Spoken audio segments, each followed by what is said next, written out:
ہمارے نبی پاک صلی اللہ علیہ وسلم جب ہجرت کے لیے مجبور ہو گئے، اس دعوت کی محنت میں ایک وقت ایسا آتا ہے کہ قوم ہی مخالف ہو جاتی، تو اللہ کے نبی مکہ میں تھے تو بیت اللہ میں آتے تھے، نمازیں پڑھتے تھے، نفل تھی، فرض نماز تو تھی نہیں۔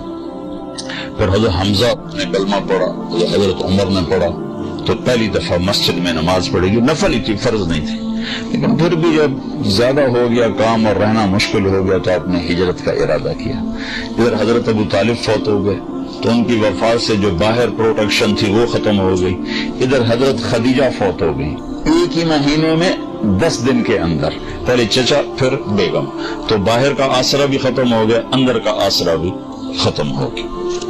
تو باہر چچا سینہ سپر تھے، اندر حضرت خدیجہ زخموں پہ مرہم رکھتی تھی، تو جب آپ دونوں طرف سے تنہا ہو گئے تو پھر قریش نے تنگ کرنا، پہلے ہاتھ نہیں اٹھاتے تھے، پھر قریش نے مارنا شروع کیا، پیٹنا شروع کیا، تو اس پر ہمارے نبی فرماتے ہیں ما اسرا ما وجدنا فقدک یا، اے میرے چچا تیرے جانے کی کمی بڑی جلدی محسوس ہونے لگی۔ پہلے کوئی ہاتھ نہیں اٹھاتے، اور پیٹ، پتھر، گھوڑے، گردن میں چادر ڈال کے عقبہ نے جو مروڑنا شروع کیا، آنکھیں باہر نکل، بے بسی کے ساتھ، اور سجدے میں تھے تو اوپر آ کر اونٹوں کی اوجڑی پھینک دیا، آپ کو اٹھنا مشکل ہو گیا۔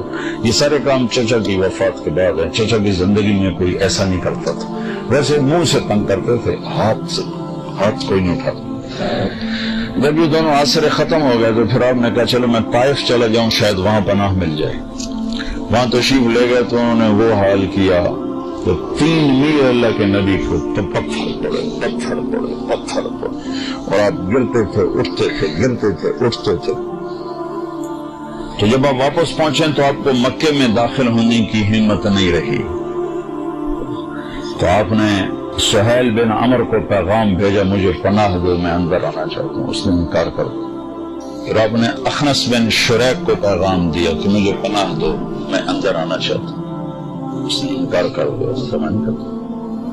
پھر آپ نے مطعم بن عدی کو پیغام بھیجا کہ میں اندر آنا چاہتا ہوں، مجھے پناہ دو۔ تو پھر مطعم اپنے بچوں کو لے کر گیا اور آپ کو لایا اور کہا کہ میں نے ان کو پناہ دی ہے، ان پر کوئی ہاتھ نہ اٹھائے۔ تو حالات ایسے ہو گئے تھے کہ رہنا بڑا مشکل ہو گیا تھا، تو آپ نے پھر حج کے دنوں میں حاجیوں میں گشت کرنے شروع کیے کہ کوئی مجھے ساتھ لے جائے اور میں اللہ کا پیغام پہنچاؤں۔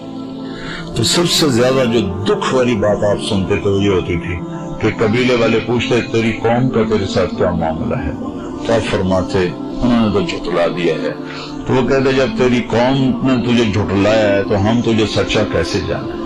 پھر آپ بڑے دکھی دل کے ساتھ واپس آتے،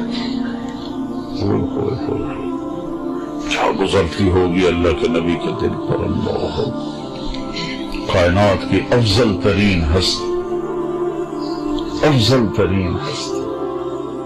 وَأَحْسَنَ مِنْكَ لَمْ تَرَ قَطُّ عَيْنٌ، یا رسول اللہ آپ جیسا حسین کسی آنکھ نے نہیں دیکھا، نہ میری آنکھ نے دیکھا۔ فَأَجْمَلَ مِنْكَ لَمْ تَلِدِ النِّسَاءُ، آپ جیسے عالی نسب والا یا رسول اللہ کسی ماں نے نہیں جنا۔